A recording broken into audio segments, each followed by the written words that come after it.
Hey friend, I got something I want to share with you that I've been contemplating. You see, I don't know why I used to think that when I gave my life to Christ when I was younger that things would get easier.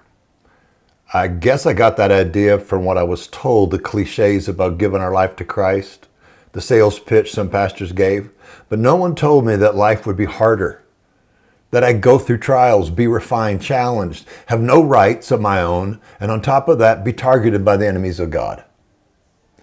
So perhaps a suggestion, we should be more realistic when we share the gospel or make a new convert into a disciple, teaching them the word and helping them walk through life and make application.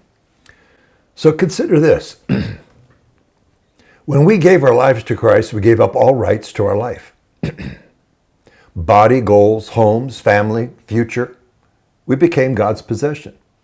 And Jesus bought us for a price. We take direction from Him and don't make decisions on our own.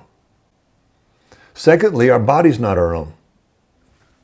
It's now a temple of God, and Jesus lives inside us, and we're carriers of the presence of the Holy Spirit within us.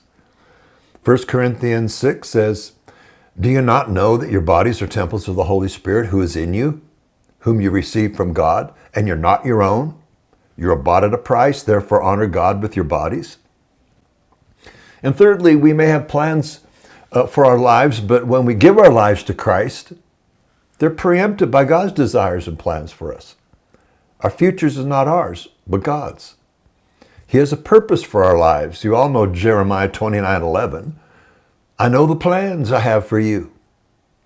So if we stick close to God and follow His directives, He will achieve that purpose.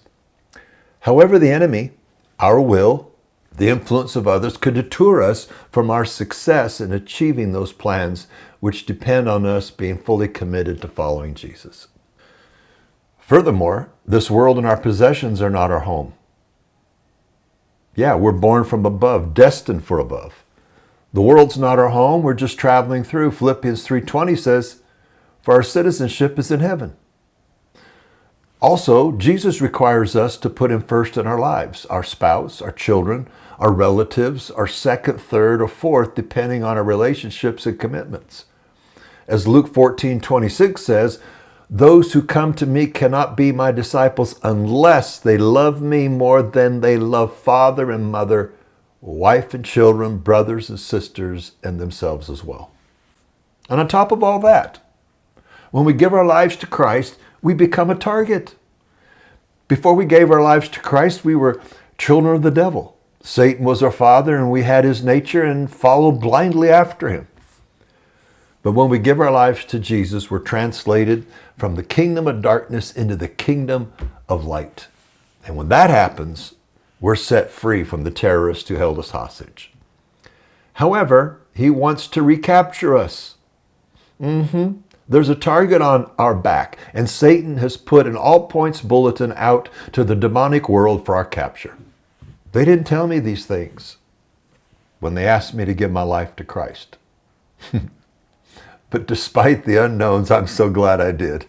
My life, my family, all gifts, abilities, relationships, and possessions I have are blessed and increasing. I'm grateful Jesus bought this impoverished, tormented, malnourished, sniffling slave to sin. I'm His, and He's mine. So be encouraged. Though these things are factors, God has saved you from much destruction and pain and given you a blessed life. Be grateful and see the best in everything and praise Him through it all. Think about that. God bless.